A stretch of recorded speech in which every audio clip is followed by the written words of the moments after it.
Hello friends, welcome back to my channel knowledge planet 40। तो चलिए आज हम देखते हैं कि आरआरबी एनटीपीसी 2024 में जो वैकेंसी आई हुई है, जिसका employment notice number CEN number 05/2024 है, और उसमें पोस्ट स्टेशन मास्टर पोस्ट के लिए जो बच्चे आवेदन कर रहे हैं, जो एग्ज़ाम के लिए तैयारी कर रहे हैं, जो इसमें फॉर्म फिल करने जा रहे हैं, तो उस स्टेशन मास्टर पोस्ट के बारे में कुछ बेसिक जानकारी हासिल कर लेते हैं कि स्टेशन मास्टर पोस्ट क्या होता है। और आपका इसमें लेवल देख लेंगे, स्टेशन मास्टर के किस लेवल की ये जॉब है। बेसिक सैलरी की बात करेंगे, एज की बात करेंगे, टोटल पोस्ट की बात करेंगे, कितना टोटल पोस्ट है, मेडिकल स्टैंडर्ड की बात करेंगे, और एग्जामिनेशन की बात करेंगे कि एग्ज़ाम में आपका क्या क्या कौन कौन से तरीके से आपका एग्ज़ाम होगा, और यहाँ पर उसके बाद कैसे आपका सिलेक्शन हो पाएगा। तो पोस्ट देखेंगे स्टेशन मास्टर के लिए, ये एक सेपरेट वीडियो है स्टेशन मास्टर के लिए। और इस वीडियो में जानेंगे कौन से बोर्ड में, कौन से जोन में कितनी वैकेंसी है। तो किसी बोर्ड में कुछ भी वैकेंसी नहीं है स्टेशन मास्टर का, किसी में कुछ बहुत ज़्यादा है, तो सबसे ज़्यादा किस में है, सबसे कम किस में है, किस में बिल्कुल नहीं है, कौन कौन से बोर्ड में। और इसमें ये सब चीज़ जानकारी मैं इसी वीडियो में जानेंगे। तो देखिए, सबसे पहला बात करेंगे लेवल की। तो स्टेशन मास्टर जो पोस्ट है उसका लेवल जो है आपका 6 लेवल की जॉब होती है। कौन सा लेवल होता है? 6। बेसिक सैलरी की बात करेंगे तो बेसिक सैलरी आपका 35,400 रुपया आपका बेसिक सैलरी है। बेसिक के बाद आपका गवर्नमेंट के द्वारा, सेंट्रल गवर्नमेंट के द्वारा दिया गया DA, HRA, TA और भी अलाउंसेस जो भी है, तो आपको वो मिलेगा। बेसिक सैलरी के हिसाब से देखें, यदि आप स्टेशन मास्टर में ट्रेनिंग पीरियड के बाद जब ज्वाइन करते हैं, तो लगभग आपको 65 से 70 हज़ार रुपये तक का 65 से 70 हज़ार रुपये तक का सैलरी पहले मंथ हाथ में देखने को मिलेगा। तो ये चीज़ आप अभी तो पहले इसका बात बाद में करेंगे, क्योंकि ये सैलरी तब होगा जब आप ये फॉर्म को अच्छे से फिल कर पाएंगे और कौन से बोर्ड में भरना ये देख पाएंगे। उसके बाद आप तैयारी करेंगे। तैयारी में आपका ये बताऊंगा कि एग्ज़ाम में क्या क्या आएगा और कौन कौन से तरह से आपका एग्ज़ाम होगा, मेडिकल वगैरह सब कुछ है। ये सैलरी को हम लोग अभी यहाँ पर इरेज कर देते हैं। एज की बात करेंगे तो एज जो है 18 से इस बार 36 साल तक का एज दिया गया है। पहले 18 से 33 होता था। जनरल कैटेगरी को छोड़ के अन्य कैटेगरी में जो भी क्राइटेरिया एज का, तो उसमें आपको रिलैक्सेशन मिलता था। OBC, SC, ST, PWD, ex serviceman, तो ये सब चीज़ आप देखेंगे। तो इस बार 18 से 36 साल है। इसके बाद एज में जो छूट दिया जाता है वो अलग से। टोटल पोस्ट की बात करेंगे, टोटल पोस्ट में हम लोग देख लेंगे लगभग इसमें 994 पोस्ट जो है स्टेशन मास्टर के लिए। 994 सीट जो है टोटल पोस्ट है यहाँ स्टेशन मास्टर के लिए। 21 जो जोन, 21 जो बोर्ड है, सभी में आपका 994 पोस्ट यहाँ पर टोटल स्टेशन मास्टर है। तो मेडिकल स्टैंडर्ड की बात करेंगे, मेडिकल स्टैंडर्ड में देखेंगे यहाँ पर A2 मेडिकल स्टैंडर्ड है। इसका कहने का तात्पर्य यह है कि आपका आँख के द्वारा वो देखा जाएगा, आँख का ही एक्चुअली चेक होता है ये गार्ड और स्टेशन मास्टर में। A2 कैटेगरी में जब आपका मेडिकल स्टैंडर्ड देखेंगे, एग्जामिनेशन होगा, तो A2 में आपका आई विजन जो है 6/9 होना चाहिए।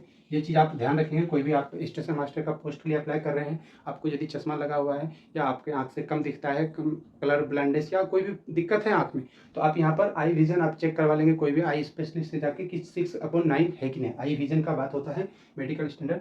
एग्जाम की बात करेंगे तो एग्जाम इसमें आपका 3 एग्जाम होगा। CBT 1 होगा, इसके बाद आपका CBT 2 हो जाएगा, उसके बाद आपका CBT 80 हो जाएगा, computer based aptitude test. Aptitude test इसका मेन चीज़ है, ये साइको है। साइको एग्जाम होता है कि स्टेशन मास्टर में और रेलवे के जो ड्राइवर होते हैं उसके लिए, ALP जो होते हैं उसके लिए साइको का टेस्ट होता है। तो ये साइको आपका एक एग्जाम होगा। इसके बाद आपका DV हो जाएगा, डॉक्यूमेंट वेरिफिकेशन हो जाएगा। उसके बाद आपका मेडिकल एग्जामिनेशन होगा, मेडिकल एग्जाम हो जाएगा। मेडिकल एग्जाम आप A2 आई विजन ये सब 6/9 होना चाहिए आपका। तो यहाँ पर देखिए स्टेशन मास्टर का लेवल 6 की है। बेसिक सैलरी 35,400 रुपया। एज जो है 18 से 36। टोटल पोस्ट जो है 994, ये चीज़ ध्यान रखेंगे। और medical standard A2 exam CBT 1, CBT 2, CB80 मतलब साइको, डॉक्यूमेंट वेरिफिकेशन और मेडिकल एग्जामिनेशन, ये सब होने के बाद आपको ज्वाइन करा लिया जाएगा। तो चलिए अब आगे देखते हैं इसी में कि कौन से बोर्ड में कितनी वैकेंसी है। चलिए फ्रेंड्स, यहाँ पर देखते हैं कि पोस्ट स्टेशन मास्टर के लिए आरआरबी एनटीपीसी 2024 में अलग अलग बोर्ड में कितनी सारी वैकेंसी है, अलग अलग कैटेगरी के लिए, और टोटल कितनी वैकेंसी है। तो अहमदाबाद में देखेंगे UR के लिए 32, SC के लिए 10, ST के लिए 4, OBC के लिए 17, EWS के लिए 8। इस तरह से अहमदाबाद में देखेंगे तो टोटल 71 पोस्ट है, जो कि काफ़ी अच्छी संख्या में वैकेंसी है। बेंगलुरु में देखेंगे इसी तरह से 50, 16, 7, 32, 11 इस तरह से 116 पोस्ट स्टेशन मास्टर के लिए आपका बेंगलुरु में देखने को मिल जाएगा आरआरबी एनटीपीसी 2024 में। बिलासपुर की बात करें तो 34, 7, 8, 18, 4 ये 81 पोस्ट मिल जाएगा। आप देखेंगे बिलासपुर में 2 डिवीजन है, वो थोड़ा ध्यान से देखेंगे किस डिवीजन में ज़्यादा सीट है। मैंने दोनों डिवीजन का एक साथ काउंट करके लिख दिया है, 34, 7, 8, 18, 14 इस तरह से 81 सीट है। गुवाहाटी में देखेंगे बहुत सबसे ज़्यादा गुवाहाटी में ही सीट है। गुवाहाटी में देखेंगे तो 110, 40, 20, 73 और ईडब्ल्यूएस के लिए 28 इस तरह से 271 सीट जो है, ये सबसे ज़्यादा सीट जो है स्टेशन मास्टर के लिए गुवाहाटी जोन में है। तो गुवाहाटी जोन में फॉर्म भरना बिल्कुल सेफ रहेगा। तो देखते हैं कोलकाता कट ऑफ भी हाई जाएगा, जहाँ पर ज़्यादा सीट है वहाँ पर ज़्यादा लड़के पहुँचेंगे, ज़्यादा एग्जाम होगा तो ज़्यादा लड़के एग्जाम देंगे, तो निश्चित रूप से है कि कट ऑफ ज़्यादा जाने की संभावना है। कोलकाता देखेंगे 33, 5, 6, 18, 6 इस तरह से 68 सीट है कोलकाता में। मालदा की बात करेंगे तो 10, 3, 4, 4, 3 इस तरह से 24 सीट, जो कि काफ़ी कम संख्या में सीट है। मालदा और कलकत्ता एक जगह पे होने के कारण जो है यहाँ पर कलकत्ता में थोड़ा ज़्यादा सीट दिया गया है और मालदा में थोड़ा कम सीट दिया गया है। चलिए मुंबई की बात करते हैं। मुंबई डिवीजन बहुत अच्छा डिवीजन माना जाता है। तो मुंबई में देखिए 86, 28, 17, 39 और 15 इस तरह से 185 सीट जो है स्टेशन मास्टर के लिए मुंबई डिवीजन में रखा गया है। तिरुवनंतपुरम देखेंगे केरला में 27, 8, 4, 17, 9 इस तरह से 65 सीट दिया गया है। भोपाल की बात करें तो भोपाल में यूआर कैटेगरी के लिए देखेंगे 0 सीट है और चंडीगढ़ में भी 0 सीट है। तो भोपाल में देखेंगे यूआर में कोई भी सीट ना होते हुए 12, 2 और यहाँ ओबीसी के लिए भी 0 सीट है। ईडब्ल्यूएस के लिए जो है 7 सीट है, तो इस तरह से 21 सीट है। और यहाँ पर चंडीगढ़ में देखेंगे तो यहाँ पर 0 सीट है यूआर के लिए, लेकिन ओबीसी के लिए 10 सीट यहाँ पर है। तो चंडीगढ़ में देखेंगे तो ओबीसी के लिए 10 सीट रहते हुए 10, 4, 3, 10, 4 इस तरह से आपका 21 सीट है।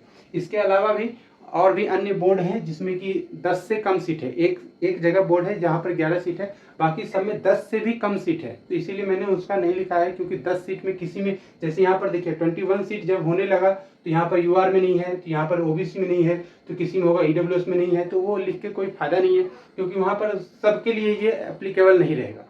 ये आप बात समझ रहे हैं। जैसे यहाँ पर ओबीसी के लिए सीट नहीं है, तो इस बोर्ड में भोपाल में मतलब नॉर्मल एक चीज माइनस हो गया कि वहाँ पर ओबीसी का बंदा भरेगा ही नहीं फॉर्म, तो ये सीट यहाँ पर है ही नहीं। तो इसी तरह से आगे जो भी बोर्ड बचे हुए हैं, मुजफ्फरपुर वगैरह 0 सीट लेके, तो पटना वगैरह में बिल्कुल 0 सीट है। प्रयागराज वगैरह में नहीं लिखा हूँ, वो भी वहाँ पर बहुत सारा कम सीट है।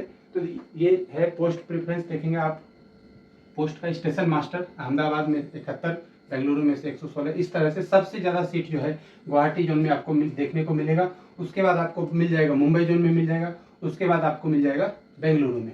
ये तीनों जोन ऐसा जोन है जहाँ पर बच्चे अधिक फॉर्म भी भरेंगे, वहाँ का कट ऑफ भी हाई जाएगा। उसके बाद देखेंगे तो ये लगभग ये दोनों कौन सा, बिलासपुर और अहमदाबाद में यहाँ पर 71 और बिलासपुर में आपका 81, और इसके बाद आप देखेंगे कोलकाता में 68। तो बिलासपुर और कोलकाता में 2 डिवीजन है, आप ध्यान से ये फॉर्म भरिएगा। तो ये रहा स्टेशन मास्टर पोस्ट का डिटेल्स। पहले मैंने आपका उसका बेसिक लेवल्स वगैरह समझाए, उसके बाद ये पोस्ट है। तो अहमदाबाद वगैरह में देखेंगे ये सब बोर्ड ऐसे बोर्ड हैं जो आप यहाँ पर फॉर्म अप्लाई कर सकते हैं। 2, 4, 6, 8 और 10 ऐसे बोर्ड है जहाँ पर स्टेशन मास्टर का ज़्यादा नहीं बोला जाए, लेकिन ठीक ठाक वैकेंसी है। तो आप यहाँ पर स्टेशन मास्टर पोस्ट के लिए निश्चित रूप से अप्लाई करेंगे। तो आपको ये वीडियो कैसा लगा, और भी मैं जो भी पोस्ट के लिए मैसेज आएगा, कमेंट आएगा, तो मैं उस पोस्ट के लिए अलग से वीडियो बनाऊंगा कि कौन से बोर्ड में कितनी वैकेंसी किसके लिए है। तो वैकेंसी का डिटेल्स आप यहाँ से देख सकते हैं। आगे की वीडियो में और भी कुछ जानेंगे। यदि ये वीडियो पसंद आया तो हमारे वीडियो को लाइक करें, हमारे चैनल को सब्सक्राइब करें। Thank you.